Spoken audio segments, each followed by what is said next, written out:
எனக்கு அந்த பேண்ட் எடுக்கிறவங்க ரொம்ப பிடிக்கும் தெரியுமா? அந்த பேண்ட் எடுக்கிற அந்த கருப்பு கலர் சொக்கா போட்ட அந்த பொண்ணு எனக்கு ரொம்ப பிடிக்கும். அவங்கள மாரி காஸ்ப்ளே போடணும்னு தான் எனக்கு ஆசை. இவ சாதாரண பைத்தியம் இல்ல, சரியாகாத பைத்தியம். சரி போதுன்னு பாட்டு. அந்த பேண்ட்ல மொத்தம் 4 பேர் இருப்பாங்க தெரியுமா? 4 பேருமே அழகா இருப்பாங்க. 4 பேரையும் எனக்கு ரொம்ப பிடிக்கும். ஐயோ! அந்த கருப்பு கலர் சொக்கா போட்ட பொண்ணு தான் எனக்கு ரொம்ப பிடிக்கும். அதனால தான் அவங்கள மாரி ட்ரெஸ் போடணும்னு எனக்கு ரொம்ப ஆசை. நிப்பாட்ட மாட்டா போலயே. அவங்கள என்னைக்காவது நேர்ல போய் பார்க்கலாம்னு நினைக்கிறேன். கடவுளே. அந்த கேங்க பத்தி பேசணும்னா பேசிக்கிட்டே போலாம் தெரியுமா? எனக்கு அவ்வளோ சந்தோஷமா இருக்கு. இவளுக்கு வாய் வலிக்கணும் வலிக்காதா, பேசிக்கிட்டே இருக்கா. போன் கால்ல 10 நிமிஷம் கூட பேசாத என்ன கூப்பிட்டு வந்து கதற கதற காதுகிலேயே கத்திக்கிட்டு இருக்காளே. ஐயோ ஆண்டவா. அவங்க பேண்ட் இருக்கிற பாட்டுலாம் நீ கேட்டீன்னு வச்சுக்கேன், உனக்கும் பிடிச்சிடும். அவங்களோட வீடியோலாம் நீனும் போய் பாரு, உனக்கு ரொம்ப பிடிக்கும். அவங்கலாம் சூப்பரானவங்க தெரியுமா? இவ என்னோட சந்திரமுகி படத்துல வர ஜோதிகா மாதிரி இவ்வளவு ஆக்ரோஷமா பேசிக்கிட்டு இருக்கா. ஸோ எனக்கு அந்த மாதிரி ட்ரெஸ் நீ தச்சு தருவியா? வாய்ப்பில்ல.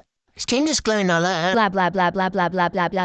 வைத்திய ஆஸ்பத்திரியில் இருக்க வேண்டிய இங்க வந்து உயிர் எடுக்குது. அதெல்லாம் இங்கே பேச்சுடே, தச்சு தந்தாவணும் நீ. நீ சந்தோஷம் வர மாதிரி ஒரு விஷயம் சொல்லவா? பொம்பளை மீனோட பிடிக்கும்ல, எனக்கும் பிடிக்கும். இதெல்லாம் நீங்க ஃபர்ஸ்ட் சொல்லிடணும், கண்டிப்பா உங்களுக்காக தச்சு தருவேன். இவன் என்ன பொம்மை மேலலாம் காஜியா இருக்கான்? எனக்காக எத்தனை ட்ரெஸ் வேணாலும் தச்சு தருவீல? கண்டிப்பா. லூசுப்பா, இவன் நம்ம என்ன சொன்னாலும் கேட்பா. முச்சமான வேலையா வெளில போறேன், வீட்டை வந்து பாத்துக்க, சரியா? கடையும் பாத்துக்க, உள்ளதான் தூங்காம வந்து பாத்துக்க. சோர்க்கையில கிளம்பு.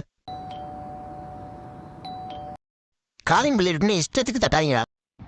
ஹாய், எப்படி இருக்க? ஐயோ மூதேவி, வீடு தேடி வந்திருக்கேன். இது உனக்கு தான். எனக்கா? இது என்ன ஒரு மாமியார் வீடு மாதிரி உள்ள போயிட்டு காய நிறுத்தி. இதானா உன் ரூமு? அதை திறக்காத. திறந்துட்டா. யாரோ இதை விட ரொம்ப மோசமா இருக்கும். ஆரம்பிக்கலாமா? என்ன விக்ரமான டைலாக்லாம் விடுறா. இதோட பார்ட் 1 வீடியோ ஏற்கனவே அப்லோட் பண்ணியிருக்கோம், போய் பாருங்க. அதுக்கப்புறம் இந்த வீடியோ பிடிச்சிருந்துச்சி அப்படின்னா லைக் பண்ணுங்க. இந்த மாதிரி ஃபன்னி கண்டென்ட்டுக்கு இந்த சேனலை சப்ஸ்கிரைப் பண்ணி வச்சுக்கோங்க. தேங்க்யூ.